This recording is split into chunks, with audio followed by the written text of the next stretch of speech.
Welcome back to my YouTube channel.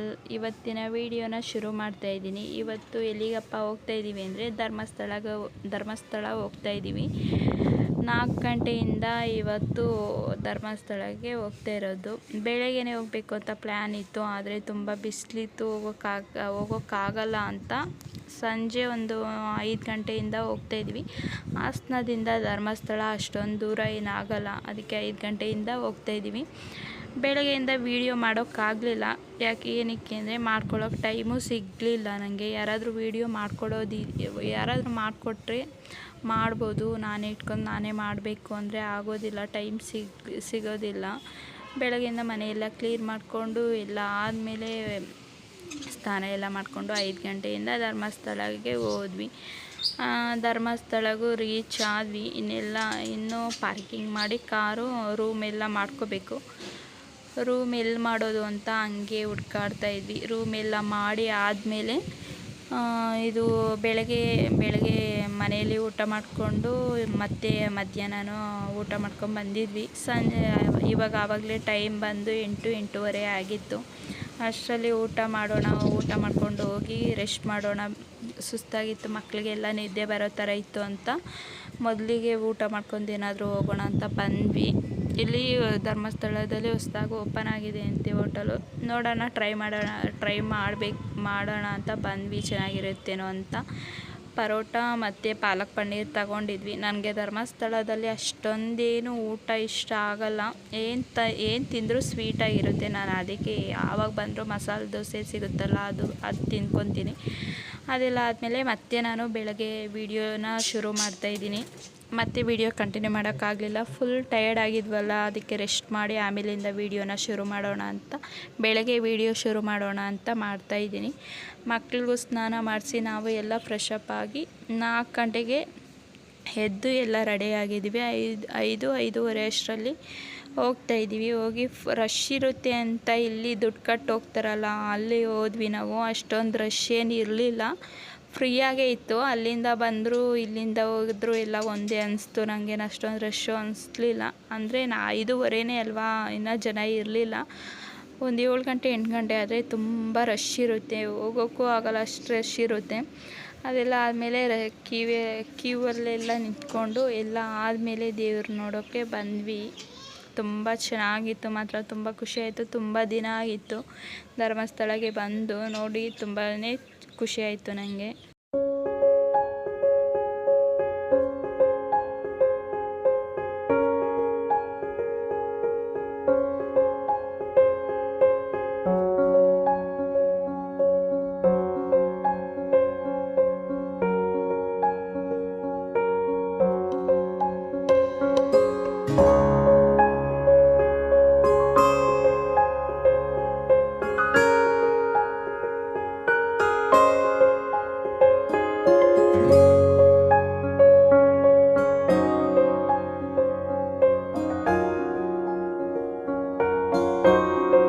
ದೇವ್ರನ್ನೆಲ್ಲ ನೋಡಿಕೊಂಡು ಆಚೆ ಬಂದ್ವಿ. ಆಚೆ ಬಂದಾದಮೇಲೆ ಇಲ್ಲಿಂದ ದೇವಸ್ಥಾನ ಚೆನ್ನಾಗಿ ಕಾಣಿಸ್ತಾ ಇತ್ತು ಅಂತ ಅಲ್ಲಿ ನಿಂತ್ಕೊಂಡು ದೇವಸ್ಥಾನ ನೋಡ್ತಾ ಇದ್ವಿ. ಹಾಗೆ ಮಕ್ಕಳನ್ನೆಲ್ಲ ನಿಲ್ಲಿಸಿ ಫೋಟೋ ಎಲ್ಲ ತಗೊಂಡು ಅದೆಲ್ಲ ಆದಮೇಲೆ ಇಲ್ಲಿ ರೂಮ್ ಹತ್ರ ಬಂದಿದ್ವಿ. ಹಂಗೆ ಹೋಗ್ತಾ ಇದ್ವಲ್ಲ, ಹೂ ನೋಡಿದ್ವಿ. ಅದಕ್ಕೆ ದೇವಸ್ಥಾನಕ್ಕೆ ಬಂದಾಗ ಹೂ ಮುಟ್ಕೊಂಡ್ರೇ ಅಲ್ವಾ ಚೆನ್ನಾಗಿರೋದು. ಒಂದಿಷ್ಟು ಉದ್ದ 50-100 ರೂಪಾಯಿ ಹೇಳ್ತಾಯಿದ್ರು. ಅಷ್ಟಕ್ಕೆ ಸ್ವಲ್ಪ ತಗೊಂಡು ಹೂವೆಲ್ಲ ಮುಟ್ಕೊಂಡಾದಮೇಲೆ ಮತ್ತು ನಾವು ಇಲ್ಲಿ ಧರ್ಮಸ್ಥಳ ಹೋಗಿ ಆದಮೇಲೆ ಇಲ್ಲಿ ಇನ್ನೊಂದು ದೇವಸ್ಥಾನ ಬರುತ್ತೆ, ಸೂರ್ಯ ದೇವಸ್ಥಾನ ಅಂತ, ಅಲ್ಲಿಗೆ ಹೋಗ್ತಾಯಿದ್ವಿ. ಇಲ್ಲೊಂದು ದೇವಸ್ಥಾನ ಕಾಣ್ತಲ್ಲ, ತುಂಬ ಚೆನ್ನಾಗಿತ್ತು ಮಾತ್ರ. ಅದೇ ನೋಡ್ಕೊಂಡು ಹೋಗೋಣ ಅಂತ ಇಲ್ಲಿಗೂ ಬಂದ್ವಿ. ಹೆಂಗಿದೆ ಅಂತ ನಾನು ಹೋಗಿ ನೋಡಿರಲಿಲ್ಲ, ನಮ್ಮ ಯಜಮಾನ್ರು ಹೋಗಿದ್ರಂತೆ. ತುಂಬ ಚೆನ್ನಾಗಿರುತ್ತೆ, ಬಾ ನೋಡ್ಕೊಂಬರೋಣ ಅಂದರು. ಅದಕ್ಕೆ ಹೆಂಗಿರುತ್ತೆ ನೋಡ್ಕೊಬರೋಣ ಅಂತ ಹೋಗ್ತಾಯಿದ್ದೀವಿ. ತುಂಬಾ ಚೆನ್ನಾಗಿತ್ತು. ಇಲ್ಲಿ ದೇವಸ್ಥಾನ ಮುಂದೆನೇ ಕಲ್ಯಾಣಿ ಅಂತೀವಲ್ಲ ಅದಿತ್ತು. ಅದರಲ್ಲಿ ತುಂಬಾ ಮೀನಿದ್ವು, ನೋಡ್ತಾ ಇದ್ವಿ ಹಂಗೆ.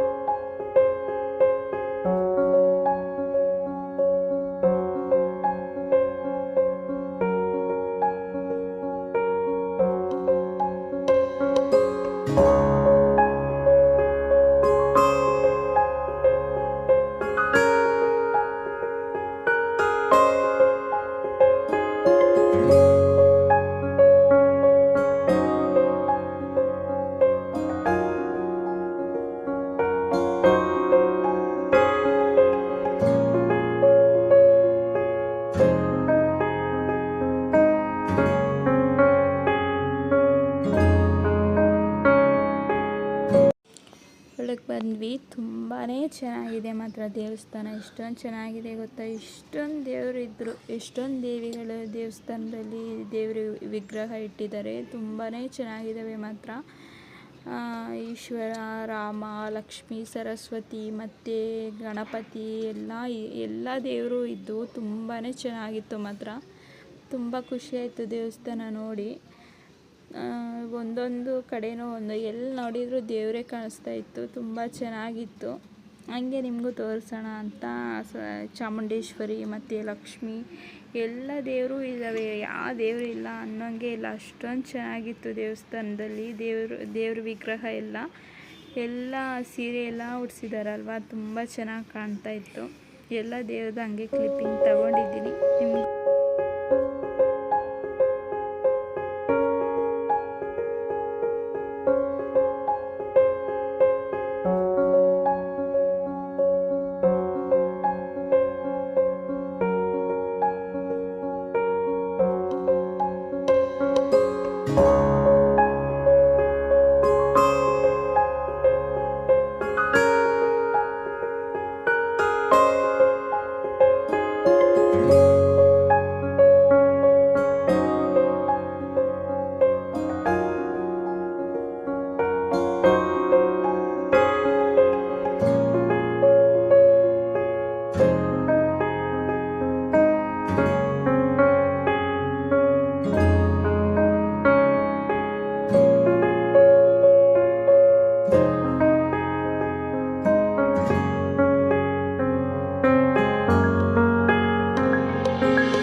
ತುಂಬ ಚೆನ್ನಾಗಿತ್ತು. ಎಲ್ಲ ದೇವ್ರನ್ನೆಲ್ಲ ನೋಡ್ಕೊಂಡು ಆಚೆ ಬಂದ್ವಿ. ಆಚೆ ಇನ್ನೊಂದು ದೇವಸ್ಥಾನ ಇತ್ತು ಅಂತ. ದೇವಸ್ಥಾನ ಹಿಂದೆ ಒಂದು ದೇವಸ್ಥಾನ ಇತ್ತು. ತುಂಬ ಚೆನ್ನಾಗಿತ್ತು ಮಾತ್ರ. ಕೆಳಗಿಂದ ಮೇಲೆ ಇಷ್ಟೊಂದು ಉದ್ದ ಇತ್ತು ಗೊತ್ತಾ ದೇವಸ್ಥಾನ. ಇದೇ ಫಸ್ಟ್ ಟೈಮ್ ನಾನು ನೋಡಿದ್ದು. ನನಗೂ ಖುಷಿ ಆಯಿತು. ಇಲ್ಲಿ ಯಾವುದು ದೇವಸ್ಥಾನ ಇತ್ತು, ಚೆನ್ನಾಗಿತ್ತು. ಅದು ಒಂದು ಕ್ಲಿಪ್ಪಿಂಗ್ ತಗೊಂಡೆ. ಅಲ್ಲೆಲ್ಲ ನೋಡಿ ಆದಮೇಲೆ ಇಲ್ಲಿ ಇನ್ನೊಂದು ದೇವಸ್ಥಾನಕ್ಕೆ ಹೋಗ್ತಾಯಿದ್ವಿ. ಇಲ್ಲಿ ಈ ದೇವಸ್ಥಾನಕ್ಕೆ ಹೋಗೋ ದಾರಿ ತುಂಬಾ ಚೆನ್ನಾಗಿತ್ತು ಮಾತ್ರ. ಹಂಗೆ ನೋಡ್ಕೊಂಡು ಹೋಗ್ತಾಯಿದ್ವಿ. ಧ್ರುವಂತೂ ನೋಡ್ಕೊಂಡು ನಿದ್ದೆ ಬಂದಿತ್ತು ಅವನಿಗೆ. ನಿದ್ದೆ ಮಾಡಿ ಆವಾಗಲೇ ಎದ್ದು ಕುತ್ಕೊಂಡು ನೋಡ್ತಾ ಇದ್ದ ಅವನು. ಎಲ್ಲ ದೇವ್ರನ್ನೆಲ್ಲ ನೋಡ್ಕೊಂಡು ಬಂದ್ವಿ. ವೀಕ್ಷಿತ ಕಾರಲ್ಲೇ ಬಿಟ್ಟು ಹೋಗಿದ್ವಿ. ಅವನು ಬರಲಿಲ್ಲ, ನಿದ್ದೆ ಬಂದಿತ್ತು. 4 ಗಂಟೆಗೆ ಎದ್ದಿದ್ವಲ್ಲ, ಮಕ್ಕಳಿಗೆಲ್ಲ ನಿದ್ದೆ ಬರ್ತಾಯಿತ್ತು ಅಂತ ಅವನ್ನ ಕಾರಲ್ಲೇ ಮಲಗಿಸಿ ನಾವು ಬಂದ್ವಿ. ದೇವಸ್ಥಾನಕ್ಕೆ ಬಂದಾಯಿತು. ತುಂಬ ಚೆನ್ನಾಗಿರುತ್ತೆ ಇಲ್ಲಿ ಮಾತ್ರ. ನನಗೆ ತುಂಬ ಇಷ್ಟ ಇಲ್ಲಿರೋದು. ಚೆನ್ನಾಗಿರುತ್ತೆ ಮಾತ್ರ ದೇವಸ್ಥಾನ ಇಲ್ಲಿ.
ಏನು ಬೇಕು ಅಂತ ಎಲ್ಲ ನೋಡಿ ಆದಮೇಲೆ ಮಕ್ಳಿಗೆ ಏನು ಬೇಕು ಅಂತ ಕೊಡಿಸಿ ಅದೆಲ್ಲ ನೋಡಿಕೊಂಡು ಜೋಳದ್ದೇನೋ ಹಾರ ಬೇಕು ಹೊಸ್ಲಿಗೆ ಹಾಕ್ತೀವಲ್ಲ, ಚೆನ್ನಾಗಿತ್ತು ನೋಡೋಣ ಅಂತ ನೋಡಿದ್ವಿ. ಅವ್ರು ತುಂಬ ಜಾಸ್ತಿ ಹೇಳಿದ್ರು ಅಂತ ಬೇರೆ ಅಂಗಡಿ ಬಂದು ಅಲ್ಲಿ ತಗೊಂಡು ಅದೇನೋ ಬೆಲ್ಟ್ ಬೇಕು ಅಂತ ನೋಡ್ತಾಯಿದ್ರು. ಅದು ತಗೊಂಡು ಎಲ್ಲ ಆದಮೇಲೆ ದೇವಸ್ಥಾನಕ್ಕೆ ಬಂದ್ವಿ. ಮತ್ತೆ ಆ ದೇವಸ್ಥಾನ ಆದಮೇಲೆ ಇಲ್ಲಿ ಗಂಟೆ ಗಣಪತಿ ಅಂತ ದೇವಸ್ಥಾನ ಇತ್ತು, ಇಲ್ಲಿಗೆ ಬಂದಿದ್ವಿ. ಇಲ್ಲಿ ತುಂಬಾ ರಶ್ ಇತ್ತು ಮಾತ್ರ.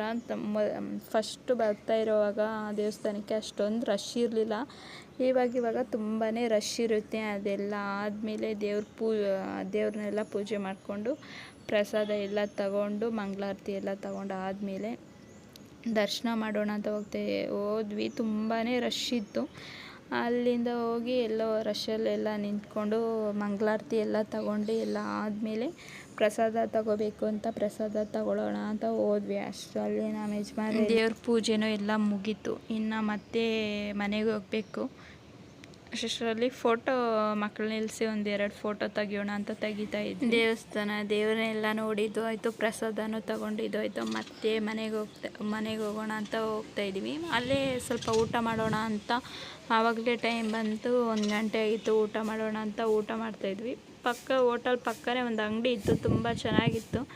ಹಾಗೆ ಏನೇನಿದೆ ಕಲೆಕ್ಷನ್ ಅಂತ ನೋಡ್ತಾಯಿದ್ವಿ. ಮಕ್ಕಳೇನೋ ಕಾರ್ ಬೇಕು ಅದು ಬೇಕು ಅಂತ ಏನೋ ತಗೊಂಡ್ರು. ನಾನೊಂದು ಗ್ರೀನ್ ಬ್ಯಾಗ್ ತಗೊಂಡೆ, ವೆನಿಟಿ ಬ್ಯಾಗ್ ತಗೊಂಡೆ. ಅಷ್ಟರಲ್ಲಿ ನಮ್ಮ ಯಜಮಾನರು ಏನು ಬೇಕು ಅಂತ ನೋಡ್ತಾಯಿದ್ರು. ಅದೇನೋ ವಾಚ್ ಗಡಿಯಾರ ಥರ ಇತ್ತು ಅಂತ ನೋಡ್ತಾಯಿದ್ರು. ಇವತ್ತಿನ ವಿಡಿಯೋ ಸ್ವಲ್ಪನಾದರೂ ಇಷ್ಟ ಆದರೆ ಪ್ಲೀಸ್ ಲೈಕ್ ಮಾಡಿ, ಶೇರ್ ಮಾಡಿ. ಇನ್ನು ಯಾರೆಲ್ಲ ಸಬ್ಸ್ಕ್ರೈಬ್ ಮಾಡ್ಕೊಂಡಿಲ್ವೋ ಸಬ್ಸ್ಕ್ರೈಬ್ ಮಾಡ್ಕೊಂಡು ವಿಡಿಯೋ ನೋಡಿ. Thank you for watching. Bye.